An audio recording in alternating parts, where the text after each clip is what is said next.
Grabe, baha na dito. Eto na yung baboy, no? Hanggang dito na yung tubig.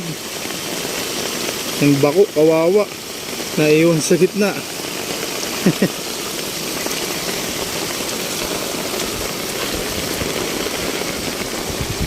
Sana wala na stranded na tao dun sa labak. Wala na kahit isang bahay na matanaw, oh. Oh. Talagang lubog na.